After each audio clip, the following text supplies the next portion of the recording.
ఏ తలుచుకుంటేనే మస్తు బాధ అవుతుంది. ఇక ముసలోడికి ఇంత పని చేస్తాను అనుకోలే అమ్మని. ఇక నన్ను కెప్టెన్కి వెళ్ళి తీసేసి హార్దిక్ గాని కెప్టెన్ ఇచ్చారు. ఏం చేస్తాం, ఇక మొన్న వాళ్ళ కొడుకు పూల్ పనులు కొనందుకు నన్ను కెప్టెన్కి వెళ్ళి తీసేసారు. ఐపీఎల్లో ముంబైకి ఎన్ని మ్యాచ్లు గెలిపించినోడిని, ఎన్ని కప్పులు తీసుకొచ్చినోడిని, అట్లాంటి నన్ను కెప్టెన్కి వెళ్ళి లేపేసారు. పక్క పాపం చుట్టుకుంటుంది వాళ్ళకు. ఇక ఈసారి ముంబైకి ఆడతా, ఇక వచ్చేసారి నుంచి హైదరాబాద్ టీంకి ఆడతా. ఏం చేస్తాం, ఇక బ్యాటింగ్ మాత్రం ఒకరొకరిసారి మాత్రం బౌలర్ని సంకలు వేసుకొని పిసుకుతా. ఇక నా పవర్ ఎంతో చూపిస్తా. ఇక ముంబైకి ఒక్కడే డాన్ అయి ఉండాలి. ఇక అది రోహిత్ శర్మ అయి ఉండాలి.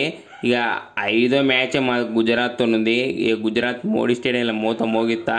ఇక ఒకవేళ హార్దిక్ గాడికి ఇట్లా నన్ను ఇట్లా టీంలోకి వెళ్ళి ఇట్లా ఒక్క మ్యాచ్లో ఇట్లా పక్కకి వెళ్తే ఇక నెక్స్ట్ T20 వరల్డ్ కప్ వస్తుంది. ఇక చూసుకోమల్లా ఇక వాడిని మాత్రం టీంలోనే లేకుండా కన్వర్ట్ చేసి పడేస్తా. ఇక లాస్ట్లో ఒక డైలాగ్ చెప్తా, ఇక ముంబైకిలో దొరికేది ఉప్పు, ఈసారి మాత్రం ముంబైదే కప్పు.